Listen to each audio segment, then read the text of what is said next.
পুরা কোরআনটাই কি? বিশ্বাস করেন পুরা কোরআনটাই মেডিসিন। পৃথিবীর যত বড় বড় ডক্টরের কাছে যান না কেন, পৃথিবীর বড় চিকিৎসা বিজ্ঞানীর কাছে যান না কেন, আল্লাহ তাআলা এই বিজ্ঞানীদেরকে, এই চিকিৎসকদেরকে তেমন কোনো যোগ্যতা দেন নাই যেই যোগ্যতা দিয়া তারা বলতে পারবে আমি আপনাকে সুস্থ করতে পারবোই পারবো। বলতে পারবে? কত ডাক্তারের কাছে গেলাম, ডাক্তার বলে হুজুর আপনাকে সুস্থ করার মতো ক্ষমতা আমার হাতে নাই। ঠিক কিনা বলেন?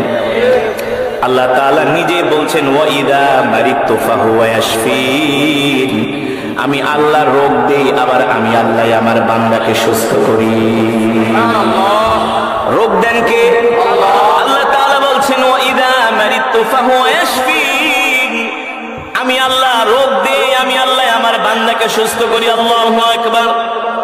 ও মুসলমান, পুরা কোরআনুল কারীমটাই হলো মেডিসিন, পুরা কোরআনুল কারীমটাই হলো আমাদের জন্য ঔষধ। সুবহানাল্লাহ। কোরআনুল কারীমের যে সূরা একেবারে প্রথম সূরা, সূরার নাম জোরে বলুন, সূরার নাম কি? সূরাতুল ফাতিহা। সূরার নাম ফাতিহা। সূরাতুল ফাতিহা। অনেকে ফাতিহা বলে চিনে না, আলহামদু সূরা নাকি? একেবারে সোজা বাংলা আলহামদু সূরা। এই সূরাটা হলো সর্বরোগের মহা ঔষধ।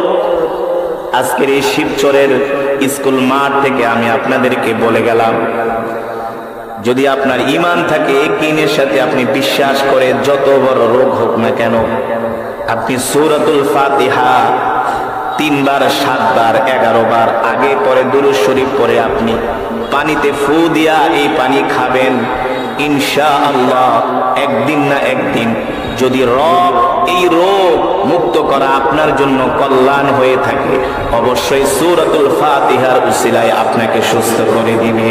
সুবহানাল্লাহ।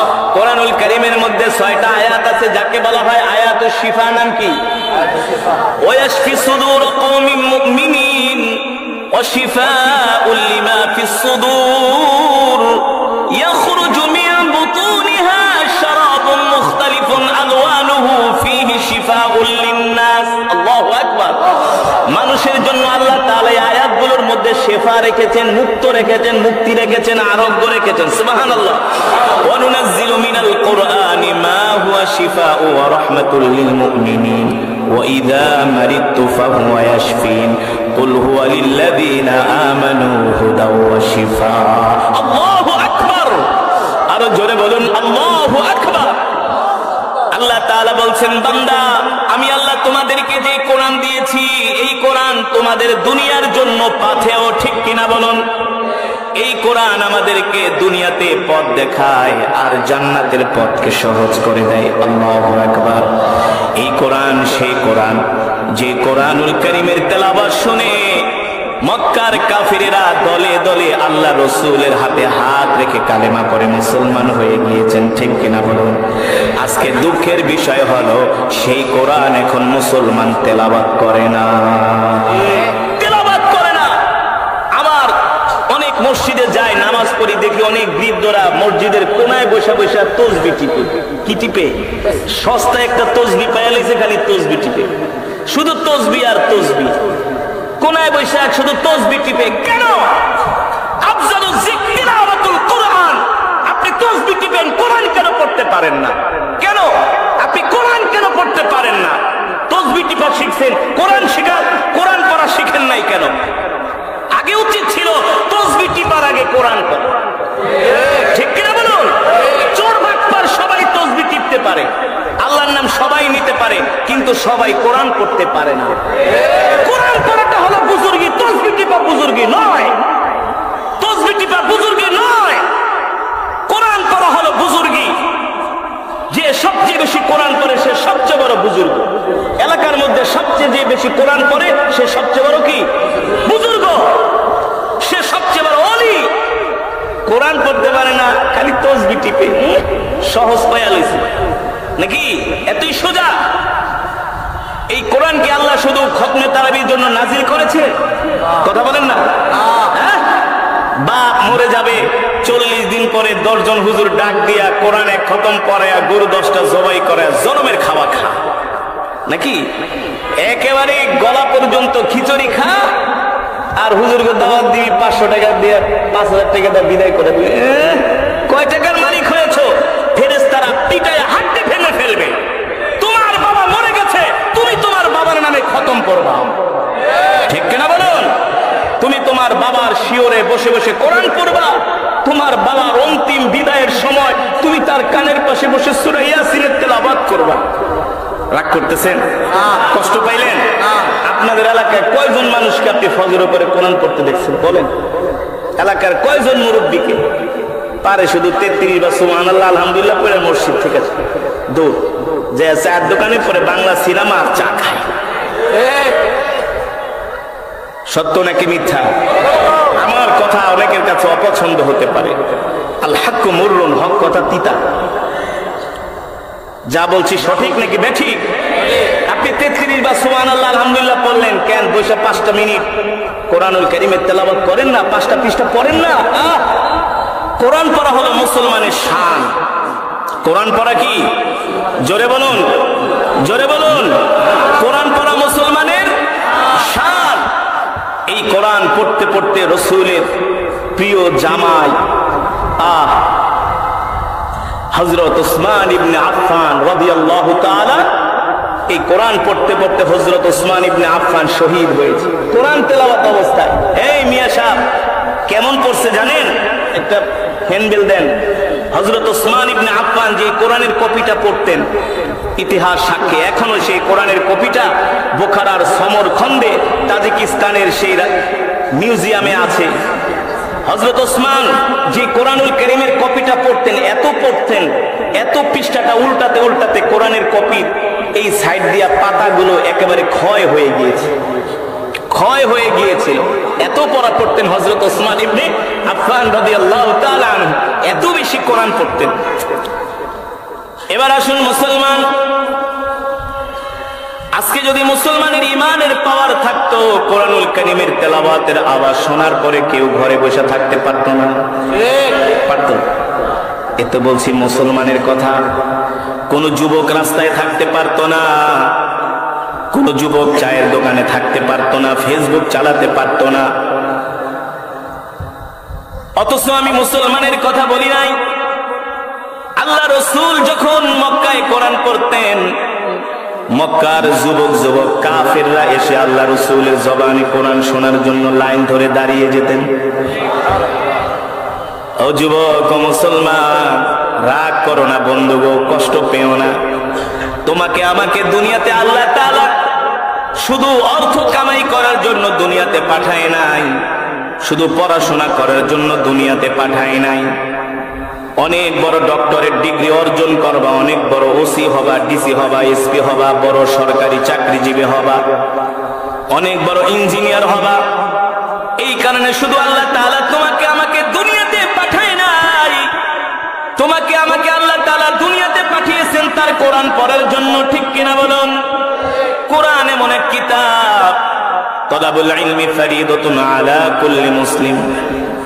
কোরআন শিক্ষা করা প্রত্যেকটা মুসলমানের জন্য ফরজ, পুরুষ এবং নারী। পুরুষ, আপনি বাংলাদেশে আপনি জরিপ করবেন, দেখবেন এক ঘরের ভিতরে যদি 5 জন ছেলে আর 3 জন যদি মেয়ে থাকে, 2 জনও ঠিক মতো কোরআন পড়তে পারে না।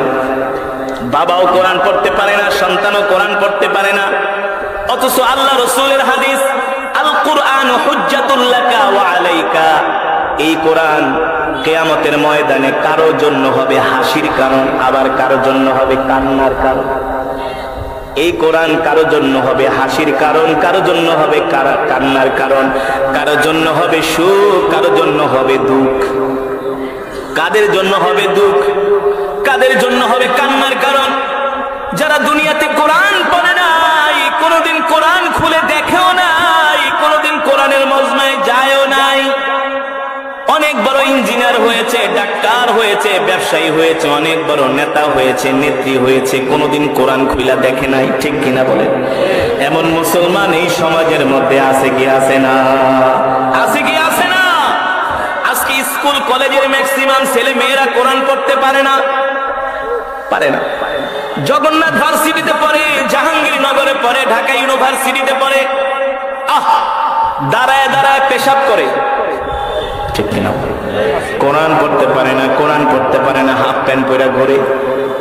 ও বন্ধু, কি মনে করেছো তুমি কি এভাবেই বেঁচে যাবা? না না না, আল্লাহ রাসূল বলেন যারা কোরআন পড়ে না, কোরআন পড়ে না, হাসরের ময়দানে আল্লাহর কোরআন তাদের বিরুদ্ধে সাক্ষী দিবে। আল্লাহ, এত সুন্দর কোরআন তুমি তোমার হাবিবের উপরে নাজিল করেছিলা, একদিনও তোমার বান্দা কোরআন পড়া দেখে নাই, কোরআন শেখার জন্য চেষ্টা করে নাই। কোরআনের তেলাওয়াত হয়েছে, কোরআনের বয়ান হয়েছে, তার কানের মধ্যে কোরআনের তেলাওয়াতের আওয়াজ গিয়েছে, সে ঘাড় বেঁকা করে অন্যদিকে চলে গিয়েছে, ঠিক কিনা বলুন? আজকে আমি কোরআন তার বিরুদ্ধে সাক্ষী দিলাম, আজকে আপনি তাকে জাহান্নামের আগুনে তাকে নিক্ষেপ করেন। আল্লাহর কোরআন বলবে তাকে জাহান্নামের আগুনে নিক্ষেপ করেন। এই কোরআন বলবে, আল্লাহ তাআলার এই কোরআনুল কারীম বলবে আল্লাহ আমি কোরআন তার বিরুদ্ধে সাক্ষী দিলাম, তার বিরুদ্ধে মামলা দায়ের করলাম, মামলা দায়ের, আপনি তাকে জাহান্নামের আগুনে নিক্ষেপ করেন। আমি কোরআন দেখতে চাই। সে কেন দুনিয়াতে আমাকে ভালোবাসে নাই, আমাকে তেলাওয়াত করে নাই? অন্যদিকে যারা কোরআনকে ভালোবাসছে, আপনাদের মতো যারা কোরআন প্রেমিক, সুবহানাল্লাহ বলেন, আপনাদের মতো যারা কোরআন প্রেমিক না, কোরআনের তেলাওয়াত শুনে আর বাইরে থাকতে পারেন নাই। আপনার ঈমান আপনাকে কোরআনের মজমায় নিয়ে আসছে, আপনার ঈমান আপনাকে কোরআনের মজমায় নিয়ে আসছে। কোরআনের তেলাওয়াত শুনে আর ঘরে থাকতে পারেন নাই। হায়রে, একজন আল্লাহর বান্দা কোরআন পড়তেছে, নিজে পড়তে পারি না, তাতে কি হয়েছে? একজন আল্লাহর বান্দার জবানে কোরআন শুনে নিজের কলিজাকে ঠান্ডা করি না? এই কোরআন শোনার জন্য পাগলের মতো চলে আসছেন। আপনাদের জন্য সুসংবাদ হলো, আল্লাহ তাআলার কোরআন হাসরের ময়দানে আপনার পক্ষে আমার পক্ষে সাক্ষী দিবে ইনশাআল্লাহ। আল্লাহর কোরআন বলবে আল্লাহ আপনার এই বান্দাগুলা একজন কারি সাহেবের কণ্ঠে কোরআন শোনার জন্য দৌড়ে আসছে, একজন হাফেজে কোরআনের কণ্ঠে কোরআন শোনার জন্য দৌড়ায় আসছে, খতমে তারাবি পড়ার জন্য প্রতিদিন রোজা রেখে কষ্ট করে করে খতমে তারাবি পড়েছে, ঠিক কিনা বলুন? ইমাম সাহেবের কণ্ঠে কোরআন শুনেছে। আল্লাহ অন্যের জবানেও কোরআন শুনতো, নিজেও কোরআন পড়তো, শুধু কোরআনই পড়তো না, তোমার জমিনে তোমার কোরআনের আইন বাস্তবায়ন করার জন্য সদা সর্বদা জান মাল সময় দিয়া সে চেষ্টা করেছে। আজকে আমি কোরআন তার পক্ষে সাক্ষী দিলাম, আল্লাহ আপনি তাকে জান্নাতে প্রবেশ করান। আল্লাহর কোরআন বলবে, আল্লাহর কোরআন, আল্লাহ তাআলার কোরআন বলবে আল্লাহ আমি কোরআন তার পক্ষে সাক্ষী দিলাম, আপনি তাকে জান্নাতে প্রবেশ করান। যদিও দুই একটা গুনার কারণে ধরা খেয়ে যাব, আল্লাহর কোরআন বলবে না না, হবে না, জাহান্নামে দেওয়া যাবে না। আমি ওয়াদা করেছিলাম যে দুনিয়াতে আমাকে ভালোবাসবে, আমি হাসরে তার সাথে থাকবো, সুতরাং তাকে জান্নাতে প্রবেশ না করানোর আগে আমি কোরআন তাকে ছেড়ে যাব না। হাদিস শরীফে আসছে কোরআনুল কারীমের এমন একটা সূরা আছে যে সূরাটি যদি কোন মুসলমান প্রতিদিন ইশারের নামাজের পরে তেলাওয়াত করে, কোন নামাজ? আর জোরে বলেন কোন নামাজ? ইশারের নামাজের পরে তেলাওয়াত করে, আল্লাহর নবী বলেন এই সূরাটি তেলাওয়াত করার কারণে এই সূরা তার এমন সঙ্গী হবে, বন্ধু হবে। এই সূরা বলে কেউ যদি আমাকে প্রতিদিন ইশারের পরে তেলাওয়াত করে, আমল করে, যদি আল্লাহ তাকে জান্নাত না দেয়, আমি আল্লাহ তাআলার সাথে হাসরের মাঠে ঝগড়া করব। আল্লাহ তাআলার সাথে কি করবেন? ঝগড়া করবেন যে আল্লাহ আপনি কেন তাকে জান্নাত দিবেন না? অবশ্যই আপনাকে জান্নাত দিতে হবে, কারণ সে প্রতিদিন আমাকে তেলাওয়াত করত, আমাকে পড়তো। আল্লাহু আকবার। সেই সূরার নাম হলো সূরাতুল মুলক। নাম কি? সূরাতুল। প্রতিদিন ইশারের নামাজের পরে এই সূরা তেলাওয়াত করবেন ইনশাআল্লাহ, কোনোদিন ছাড়ি না, কোনোদিন ছাড়ি না।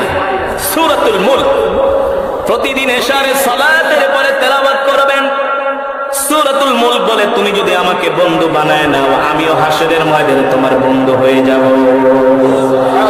আর আমার বন্ধু জাহান্নামের আগুনে জ্বলবে, এটা আমি কোনোদিন মেনে নিতে পারবো না। ও মুসলমান, আল্লাহর বান্দারা, আল্লাহ রাসূলের উপরে কোরআন নাজিল হয়েছে। আল্লাহর নবী যেমন করে কোরআনকে ভালোবাসতেন, অন্যের জবানেও আল্লাহ রাসূল কোরআন শুনতে পছন্দ করতেন। বুঝছেন? এই যে আপনারা অন্যের জবানে কোরআন শোনার জন্য আসছেন, এটা রাসূলের একটা অভ্যাস। সুবহানাল্লাহ, রাসূলের একটা অভ্যাস। আল্লাহ রাসূল নিজেও কোরআন পড়তেন, অন্যের জবানেও কোরআন শুনতেন। শুধু শুনতেন না, ডেকে ডেকে কোরআন শুনতেন। এই কারি সাহেব, তুমি একটু আমাকে কোরআন পড়াও, কোরআন করে শোনাও। এই হাফেজ সাহেব, তুমি আমাকে একটু কোরআন করে শোনাও। সুবহানাল্লাহ বলেন। আল্লাহ রাসূলের মজমায় এমন কিছু সাহাবীরা থাকতেন যারা সুন্দর করে কোরআন পড়তেন, সুন্দর করে কবিতা শুনতেন, কবিতা পড়তেন। আমার রাসূল কত মজার নবী ছিলেন দেখেন। এমন কোন বিষয় নাই আল্লাহ রাসূলের মধ্যে ছিল না, ঠিক কিনা বলেন? পৃথিবীর যত ইলম, যত জ্ঞান, যত যোগ্যতা সব আল্লাহ তাআলা আমার নবীকে দান করেছেন। সুবহানাল্লাহ। যে সুন্দর কবিতা পড়তেন, আল্লাহ রাসূল বলতেন তুমি কবিতা শোনাও। যে সুন্দর কোরআন পড়তেন, আল্লাহ রাসূল তাকে ডাইকা ডাইকা কোরআন শুনতেন। সুবহানাল্লাহ বলেন। রাসূলের একজন সাহাবী ছিলেন যার নাম হলো আবু মুসা আশআরী। নাম কি? জোরে বলেন, নাম কি?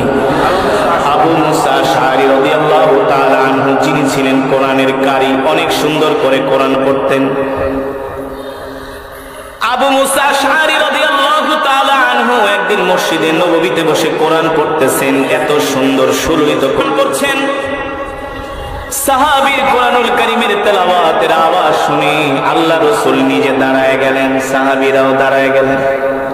যেখানে নবীজি দাঁড়ায় যান সেখানে তো আর সাহাবীরা বসতে পারেন না, ঠিক কিনা বলুন? আল্লাহ রাসূল দাঁড়ায় গেলেন। দাঁড়িয়ে দাঁড়িয়ে সাহাবীর কণ্ঠে কোরআনুল কারীমের তেলাওয়াত শ্রবণ করছেন। আল্লাহ রাসূল ডাক দিয়া বললেন, এ সাহাবীরা, এত সুন্দর করে কে কোরআনুল কারীমের তেলাওয়াত করে? সাহাবীরা বললেন, গো আল্লাহর নবী, আপনার প্রিয় সাহাবী আবু মুসা আশআরী কোরআন পড়তেছে। নবীজি সাহাবীর কোরআনুল কারীমের তেলাওয়াত শুনতেছেন, আর আল্লাহর নবীর চোখ দিয়া ঝর ঝর করে পানি পড়তেছে। রাসূলের দাড়িগুলো পানিতে, দাড়ি মোবারকগুলো পানিতে ভিজে যাচ্ছেন। সাহাবীর তেলাওয়াত শুনে আল্লাহ রাসূল এতটা আবেগ আপ্লুত হলেন। তেলাওয়াত শেষ হয়ে গেল। যতক্ষণ সাহাবী তেলাওয়াত করেছেন ততক্ষণ আল্লাহ রাসূল দাঁড়ায় দাঁড়ায় তেলাওয়াত শুনছেন। আর আমরা তো কোরআন তেলাওয়াত অবস্থায় কথা বলি, আছে না? কোরআন হচ্ছে, কোরআনুল কারীমের তেলাওয়াত হচ্ছে, সে মোবাইলে কথা বলতেছে। অনেক বড় নেতা মোবাইলে কথা বলে, কি যে ব্যস্ত। আবার কোরআন তেলাওয়াত হচ্ছে, বৈশা বৈশা বাদাম খায়। এগুলো কোরআনের সাথে বেয়াদবি। যেখানে রবের কালাম হচ্ছে, আপনি কিভাবে বাদাম খান? এটা কোরআনের প্রতি সম্মান নয়, ঠিক কিনা বলুন? কোরআনের প্রতি সম্মান হলো নিজে যখন কোরআন পড়বেন আদবের সাথে, আজমতের সাথে, অন্যের জবানে যখন কোরআন শুনবেন, কারণ এই কোরআন তো আল্লাহর জবানের কালাম।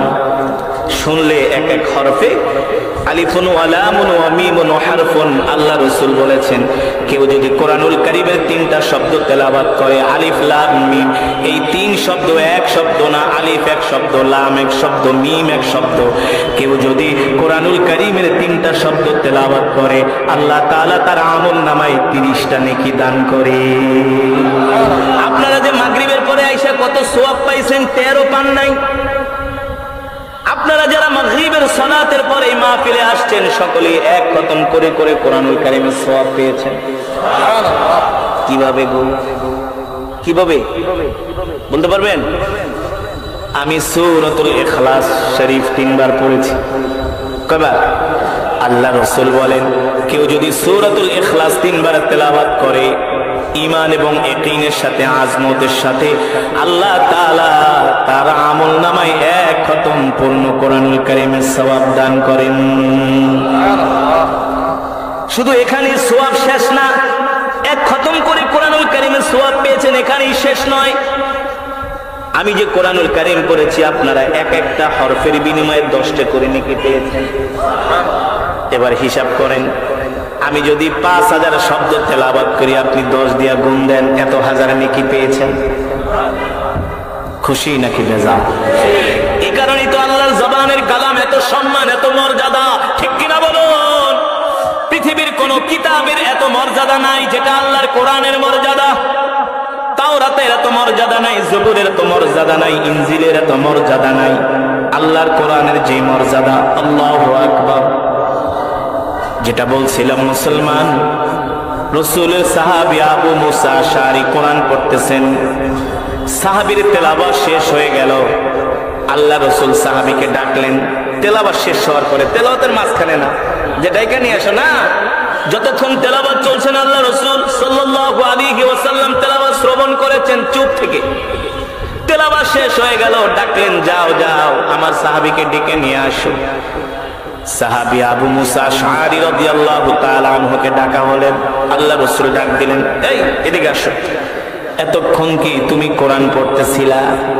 ওগো আল্লাহ রাসূল, যে কোরআন আল্লাহ তাআলা আপনার উপর নাজিল করেছেন, এতক্ষণ পর্যন্ত আমি সেই কোরআনুল কারীম তেলাওয়াত করতেছিলাম। আল্লাহর নবী বলে, সাহাবী তুমি কি জানো, যতক্ষণ পর্যন্ত তুমি কোরআনুল কারীমের তেলাওয়াত করেছো, ততক্ষণ পর্যন্ত আমি নবী দাঁড়িয়ে দাঁড়িয়ে তোমার তেলাওয়াত শুনেছি। এখন কি আর সাহাবী দুনিয়াতে আছে? আনন্দে তার চোখ দিয়ে পানি পড়তেছে, কান্না করে দিছে। আল্লাহর নবী ডাক দিয়া বলে, লিমা তাবকি, এই কাঁদো কেন? আমি কি তোমাকে কান্নার কোনো কথা বলেছি? সাহাবী ডাক দিয়া বলে, আল্লাহ রাসূল কাঁদবো না তো কি করব? আপনি হলেন ইমামুল আম্বিয়া, সাইয়্যিদুল মুরসালিন, দো জাহানের বাদশা। আপনার উপর আল্লাহ তাআলা কোরআন নাজিল করেছেন, আপনি হলেন কোরআনের মালিক, আপনার বন্ধু আপনার উপর কোরআন নাজিল করেছে। আর আমি একটা ছোট মানুষ, আপনি আমার জবানে কোরআন শুনেছেন। আমার কাছে এর চাইতে আর কোন আসমানের নিচে জমিনের উপরে খুশির খবর হতে পারে না। এই কারণে আমি কান্না করছি। আল্লাহর নবী ডাক দিয়া বলেন, সাহাবী তুমি কি জানো, এই যে এত সুন্দর করে তুমি কোরআন পড়ো, তোমার জন্য আল্লাহ তাআলা কি পুরস্কার রেখেছেন? সাহাবী বলেন, আল্লাহ আল্লাহ রাসূলই ভালো জানেন। আল্লাহর নবী ডাক দিয়া বলে, সাহাবী রে শোনো, তুমি যে এত সুন্দর করে কোরআন পড়ো, মানুষদেরকে কোরআন শোনাও, এই কারণে আল্লাহ তাআলা তোমার জন্য জান্নাত রেডি করে রেখেছেন। এই কোরআন সেই আল্লাহর জবানের কালাম। সুতরাং এই কোরআন আমাদের নিজেদেরও পড়তে হবে, সন্তানদেরকেও শিখাতে হবে, ঠিক কিনা বলুন? আজ থেকে মসজিদে বসে শুধু জিকির না, শুধু তাসবিহ না, আগে হবে কোরআন তেলাওয়াত, ঠিক কিনা বলুন?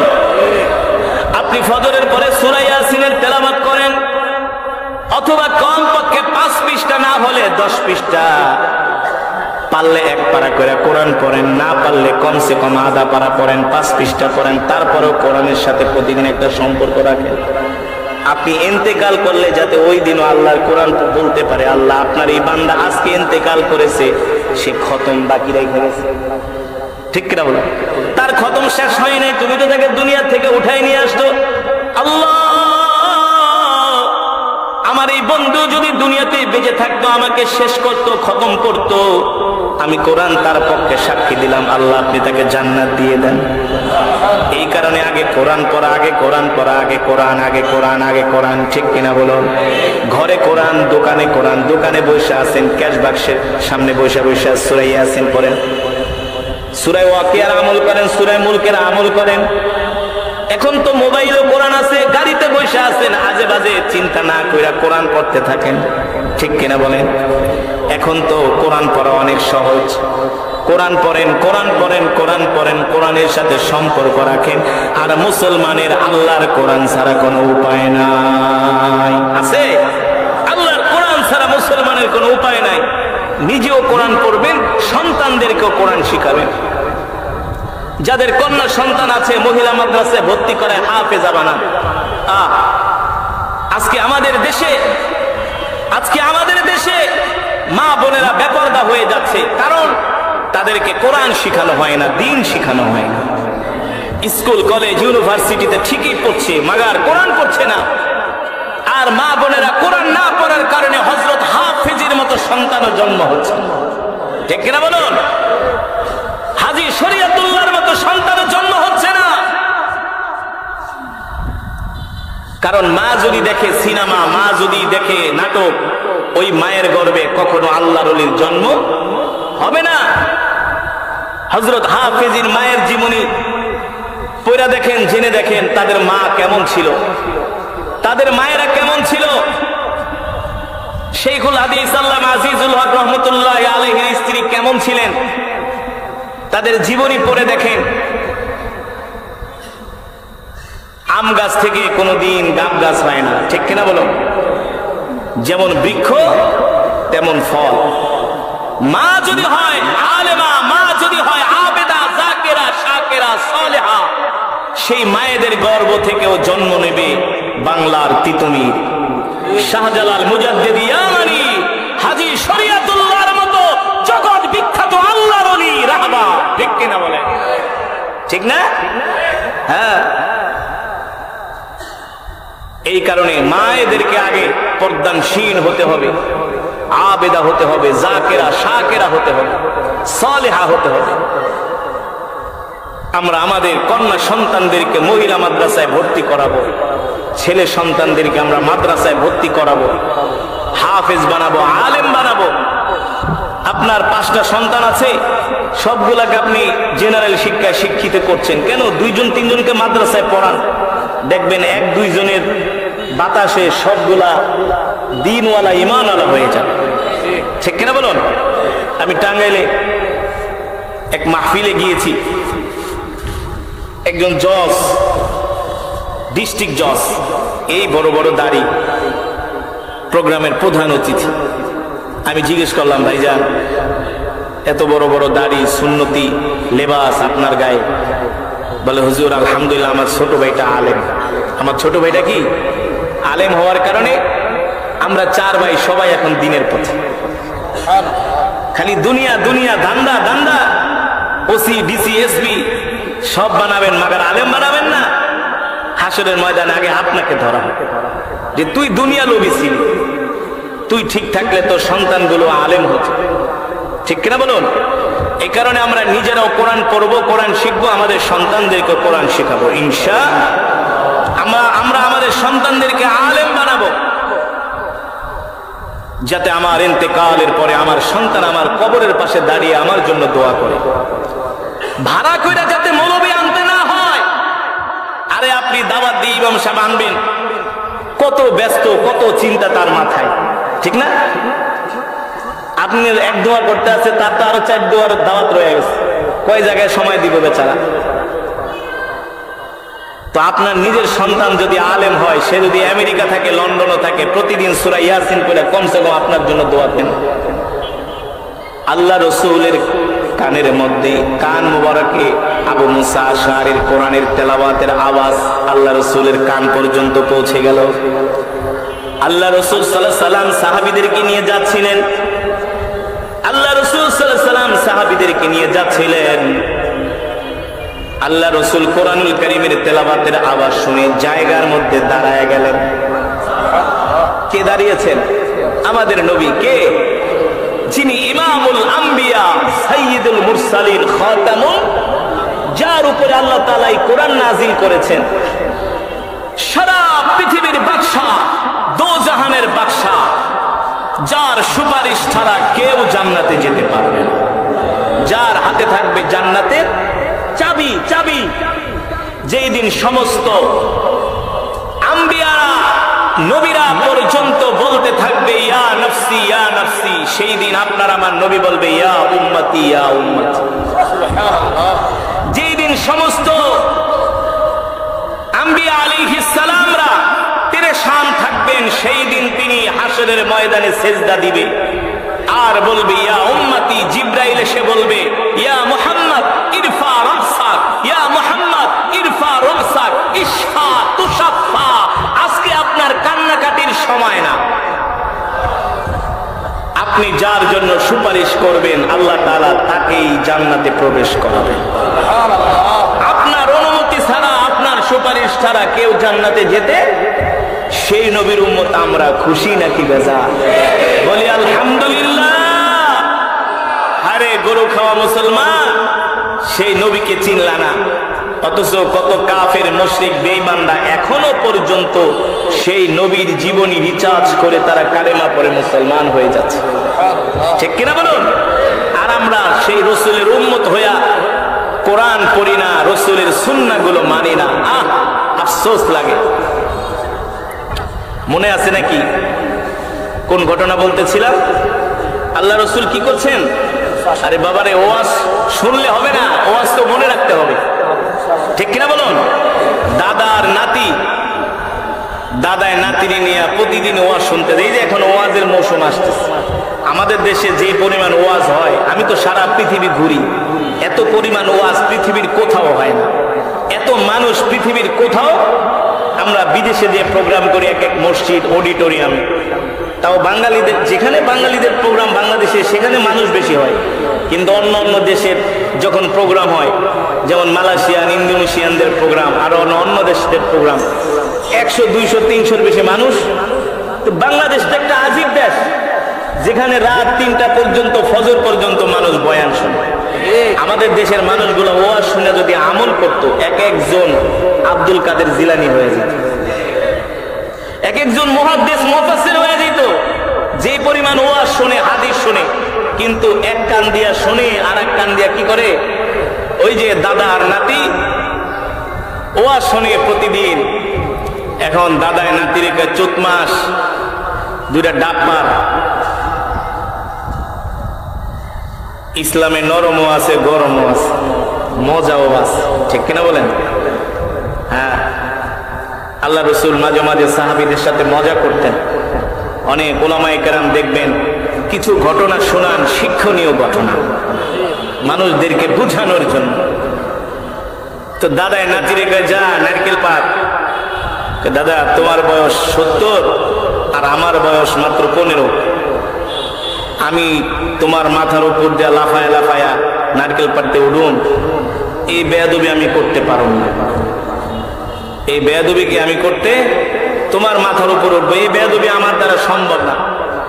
দাদাই কি করবো, নিরুপায় হয়ে নিজেই লিংটি কাঁচার মাইরা নারকেল গাছে উঠছে নারকেল পাড়তে। লিংটি কাঁচার বোঝেন তো, তার গাবতলি সদরঘাট যা আছে সব দেখা যাচ্ছে।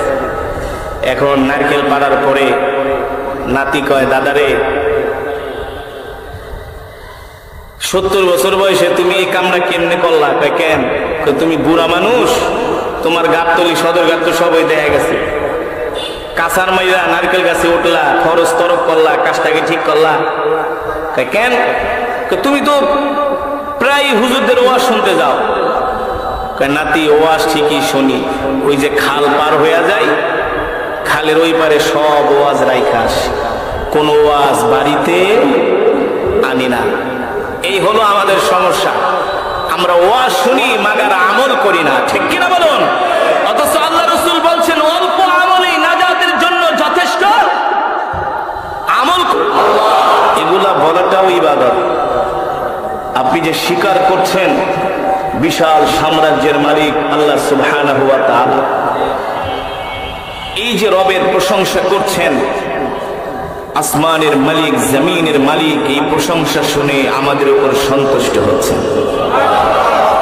আসমানের ফেরেশতা, জমিনের ফেরেশতাদেরকে ডেকে বলে, দেখ তোরা না বলছিলি মাটি দিয়া মানুষ সৃষ্টি করবেন না রব, তারা এই পৃথিবীতে দাঙ্গা হাঙ্গামা করবে, দেখ আজকে আমার বান্দারা আমার প্রশংসা করছে, ঠিক কিনা বলুন? আমাদের হায়াতের মালিক, অক্সিজেনের মালিক, সব কিছুর মালিক আল্লাহু আকবার। একবার চিন্তা করছেন আল্লাহ তাআলার কালাম কত সুন্দর, ঠিক কিনা বলুন? রবের কালাম কত সুন্দর। এমনি এমনি তো আর মক্কার কাফেরেরা এই কোরআন শুনে কালেমা পড়ে মুসলমান হয় নাই, ঠিক কিনা বলুন? বাপদাদার ধর্ম এমনি ছাড়ে নাই, শুধুমাত্র কোরআনুল কারীমের তেলাওয়াত শুনেছে। সুবহানাল্লাহ বলেন। কোরআনুল কারীমের কি শুনেছে?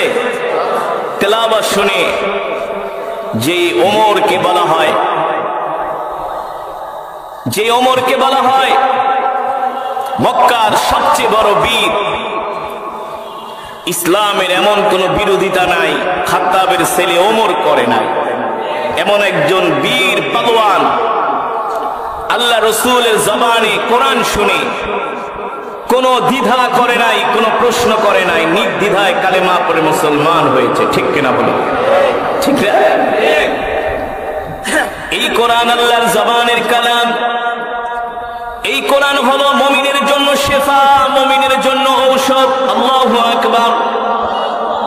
আল্লাহ তাআলা নিজেই বলছেন ওয়া নুনাজ্জিলু মিনাল কুরআনি মা হুয়া শিফাউন ওয়া রাহমাতুল লিল মুমিনিন। আল্লাহু আকবার। আল্লাহ তাআলা বলেন, নবী দুনিয়ার মানুষদেরকে বলে দেন, আমি আল্লাহ আপনার উপর যে কোরআন নাজিল করেছি এই কোরআন হলো মুমিনের জন্য ঔষধ। সুবহানাল্লাহ বলেন।